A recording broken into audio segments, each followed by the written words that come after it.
আমাকে যখনই কেউ প্রশ্ন করেন যে আপনাকে একটা সিনেমার জন্য ভাবছি, আমি একই কথাই সবাইকে বলি, আমি এখনো সিনেমার জন্য উপযুক্ত নই এবং এই মুহূর্তে আমি সিনেমা করতে আসলে আগ্রহী নেই।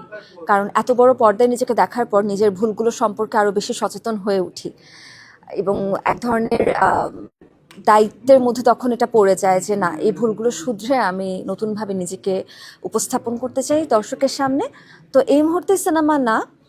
আর যদি এমন কোনো গল্প আমার হাতে এসে পৌঁছে যে গল্পটা আমাকে মুগ্ধ করেছে, যে চরিত্রটা আমাকে টানছে সে কাজটি করার প্রতি, তখন হয়তো বা আমাকে আবার দেখা যেতে পারে। এটা পুরোপুরি আমি সময়ের উপর ছেড়ে দিচ্ছি।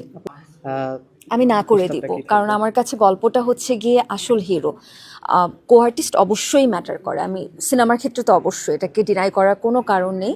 এবং দীর্ঘ 26 নাকি 27 বছরের ক্যারিয়ার, এখন 26 বছর আমি ধরে নিচ্ছি, দীর্ঘ 26 বছরের ক্যারিয়ার, এটা চারটিখানি না।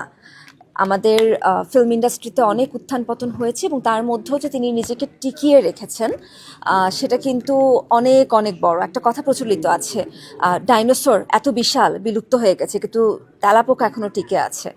তো একই উদাহরণটাই আমি আমাদের ফিল্ম ইন্ডাস্ট্রিতে টেনে আনবো, যে ফিল্ম ইন্ডাস্ট্রিতে অনেক অনেক কিছু হয়েছে, ফিল্ম ইন্ডাস্ট্রি পুরো হারিয়ে যাওয়ার পথে, বিলুপ্ত হয়ে যাওয়ার পথে, কিন্তু সেখানে যদি একজন মানুষ টিকে থাকে, দ্যাট ওয়াজ অনলি হিম। এবং নায়ক রূপেই তিনি টিকে আছেন, মেগাস্টার। আরও মানে পদবী বা বিশেষণ যদি বলি, সেটা প্রতি সময় বড় থেকে বড় হচ্ছে আরও।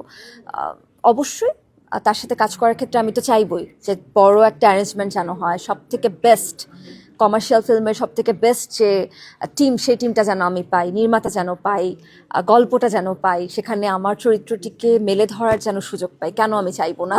সব কিছুই তখন আমি খুব বেশি বেশি করে চাইবো। এটা তো এখন বলবো না, তাহলে তো সবাই ভুলটাই দেখতে থাকবে। সেটা আমার ভুল, সেটা আমার হিসাব, আমি সেটা ভালো করে বুঝে নিব। To some people, negative marketing is also a part of marketing, but to me, আমি আসলে সবসময় পজিটিভিটিতে বিশ্বাস করি এবং যেটা নির্মাতা বললেন যে শেকড়ের সিকুয়েল আসবে, আমি চেষ্টা করব ফাল্গুনী চরিত্রটিকে তখন আরও নির্ভুলভাবে উপস্থাপন করার। ওকে আপু, থ্যাংক ইউ। শেষ করব তার আগে আপনার সিঙ্গেল, তখন তো ওই যে পিচ্চি ছিল, তো ওর সঙ্গে গানটা ভালোভাবে শুনতে পারিনি, আপনার কণ্ঠটা যদি 2 লাইন একটু গেয়ে দিতেন। আসলে এই অনুরোধ রাখতে পারছি না, সবার কিন্তু অনুরোধ, এটা রুবেল ভাই আমাকে বলছে, সেজন্য বললাম যে এই অনুরোধ রাখতে পারছি না, সেজন্য ক্ষমা প্রার্থী। না ক্ষমা তো করছি না। হ্যাঁ, এটা রাখতে পারছি না।